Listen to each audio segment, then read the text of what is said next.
Well, hey, Becoming Me. I'm so excited to introduce you to my friend Lisa. Lisa, welcome to Becoming. I'm Hi, thank you. excited. So good to be here. Yay. So, a couple months ago, I read a book that I literally couldn't put down. I think I read it in a weekend. And for all of you watching Becoming Me and following along, you will know why.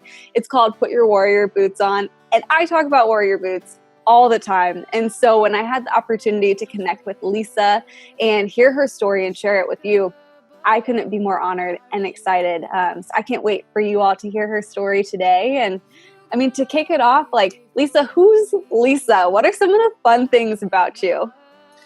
Oh man, who's Lisa? Like, I feel like it just depends on who you ask, right? Like, you ask my family, they'll be like, well, she's weird. Like, you would ask my kids and they'd be like, she's weird. Like, literally, like, one of my sons said to me the other day, because my husband's kind of like the crazy one in the family, the crazy parent. And so, but my son said to me the other day, Mom, you just need to know, like, you're weird too. So it was funny. I was like, oh, okay. Okay, Lisa, I don't know. Like, man, there's like different aspects to who I am, I guess, like anybody else. This might matter to some of your listeners. I'm an 8 on the Enneagram. Yes. So, right? Like, that'll matter to some people. Some people are now frightened of me, and then like some people are like excited. I don't know. I don't know. It changes really nothing, right? But it helps us all have insight into each other. So yeah, that and what's something about me? I'm a religious tooth flosser. I floss my teeth religiously at night and throughout the day. Like, I carry extra floss in my purse. It's something that bugs me. So that's kind of a fun fact. That's awesome. I like People magazine. I like Diet Dr. Pepper.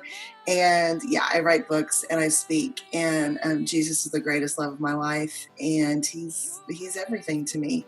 I have 3 kids. I've been married for 22 years. I have a dog that I'm obsessed with that I never wanted in the first place because I knew that I would be obsessed if I ever had a dog.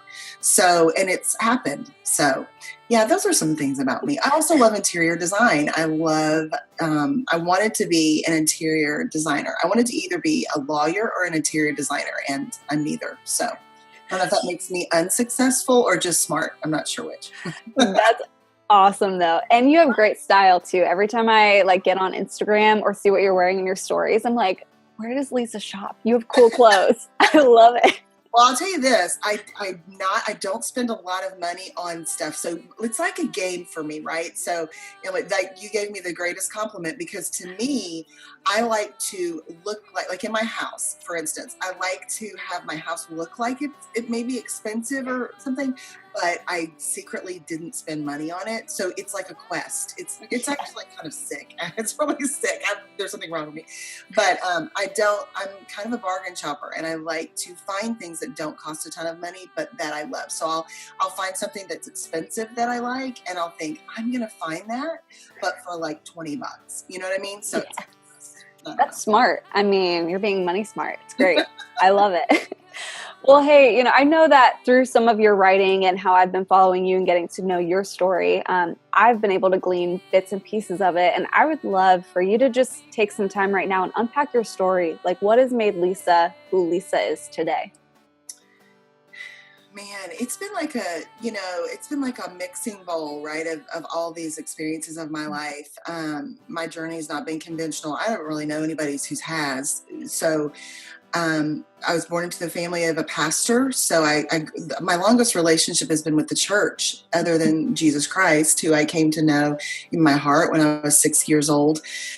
But I never really wanted to be in ministry like that. First of all, I lived in a glass house. So that just wasn't appealing to me, right? I felt like, I watched my own family go through what ministers' families go through, which is a lot of loneliness. And it's a beautiful life, but it's a weird life. And so I never thought, man, I want to be an author and a speaker. Are you kidding me? What I wanted to do was marry a rich doctor and like bring my kids to church on Sunday and have like a gorgeous house. And that was like what my life I wanted to be. And I thought I might be a psychologist or a lawyer. I was very sort of driven because I'm kind of a type A personality. So I thought I want to be successful. That's what I want. And I always wanted to be a mother and have a family, but I wanted a career too. And, so yeah, through like a series of my life, I look at my spiritual life as a life of a running away from God, like being super passionate about Jesus. Like I've always had this huge love affair with him. I've been very aware that he was everything. Like I knew that from the earliest of ages. I don't really know how. Obviously, I would give my parents credit for that, but it went beyond that. It was a deep thing that he and I had going from a very early age. And so he was everything to me. And yet I was a bull, like I was a rebel. And so I ran from him all my whole life because I knew he wanted to use my life. And I wanted him to, but I was afraid to death that he would. And it was like this rub that kind of marks my whole journey. And so, yeah, I did the rebellious college thing, and I did the passionate for Jesus college thing. So my life is sort of marked by extremes as well. And when I finally sort of surrendered to God in the sense that, okay, God, I'm going to let you use my life, and I'm going all in. I was a young woman of about 23. I had just gone through a lot of experiences with my father, losing his church in this, which we don't have time to get into, but very public way. I was really scared to do it, but I knew that like God was going to have my life one way or the other. And I was ready to be all in with him, and he deserved it, man, because he'd stayed with me through everything. So that's kind of where it started. And the funny thing is I was thinking about the word becoming before I got on here. And at 23, I thought, I'm ready for this. Yeah, I'm ready to just dive into ministry, man. I've got this. I so didn't have it. And it's not like a youth thing. Like I'm not against someone at 23 rocking it out. I mean, I think but for me, I had so much to learn that I was ready in some ways, but so not ready in other ways. And so the long and the short of it is I went to seminary. I thought I wanted to go to North Texas State and go into their psychology program and be a psychologist at a certain point. And it was just kind of I fell in this weird crack after graduating from college that I couldn't get in. And so I went to seminary instead, which is where I actually met my husband, actually met my best friend of 23 years, the two probably most significant, or definitely most significant adult relationships in my life I met in seminary. But I went there and that's when I really started trying to figure out exactly what ministry looked like for me. But I will tell you this, it wasn't until my husband lost his job and I had 3 children under the age of 4 that I started writing. And I was 30. And I never intended to be a writer, and I never intended to be a speaker. And in fact, I started writing before blogging was popular. I wasn't a blogger. Like I didn't start that way. I started writing books. And so I did everything in my career backwards. I did it all wrong.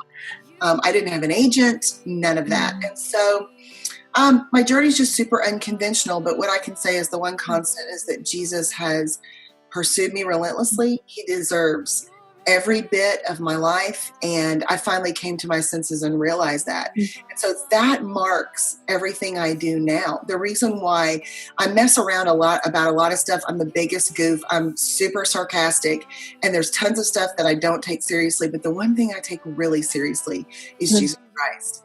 And so I'm full steam ahead. Like in the day that I decided, like, this is it, God, I'm going to do it. And I'm going to give you everything. I've never changed my mind. Now I've wanted to quit the ministry several times since then and almost have, but I never wanted to quit him. And there's a difference there. So that's, I don't know, soup to nuts a little bit. Yeah. That's huge. And I didn't even put together that you were a pastor's daughter. So am I. And so I completely relate with you see the ins and the outs, the good and the not so good parts of ministry. But I love what you said, that you can want to quit ministry, but you don't want to quit Jesus. Yeah. And he guides us in those next steps. If you were sitting across from another woman and she's on her own becoming journey. She might be in her early 20s. She might not be in her early 20s. And she's wrestling with, how do I become who God made me to be? What would you say to encourage her? Well, I would say a couple of things. One, don't be so hard on yourself. I don't know that any of us ever feel like we're there. So if you don't feel like you're there, it's okay. And it does take time, which I know is not like probably the best news you want to hear in your life, especially if you're like me who doesn't like to wait on much. But don't despise the wait, because sometimes, and I wrote about this once, sometimes God anoints you but doesn't yet appoint you. And there's a very powerful time between the anointing and the appointing that there's a lot of powerful things that happen there. And even though you think like, okay, I'm ready right now, I'm going to do this right now, the Lord knows that might be like, he might be saving you from yourself in that moment, because that might be such, you might be the biggest fool at that moment to get up and do whatever you think that it is. And he might be saving you from just moments of angst, months of angst, years of angst. I remember very fondly, and that's a lie, it's not fondly at all. I remember with lots of angst, the very first time I got up to speak for a large crowd. It was honestly one of the first speaking events I'd ever had, and there were over 2,000 people. And, you talk about like being baptized by fire. I mean, there was no like easing me into it. I'd done a few little tiny things, but this was one of the first things I'd done. And, I thought I was so ready, and I so bombed. I in a sense of like, not, if you're talking speaker talk, if you're talking about not doing a great job, the Lord gave me a precious gift. And after I got off the stage, he told me that he was pleased with me. And I know that he was, but in speaker terms, I did a terrible job. They never asked me back. I'm sure anybody that heard me thought, oh, she's terrible.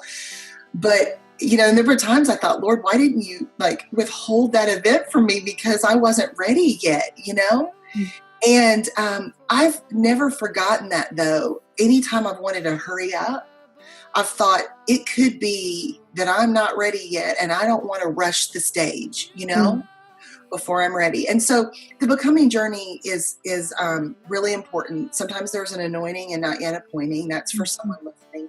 And then also, I think it's super important to speak with people and to do what you're doing, which is like interview people, sit with people who are maybe farther along in their journey, either in age, like physical age, or ministry age than you, or, wherever you are, and talk to them about whatever it is that you want to talk to them about. Pick your brain. I've done that, and it's powerful. It's a pipeline.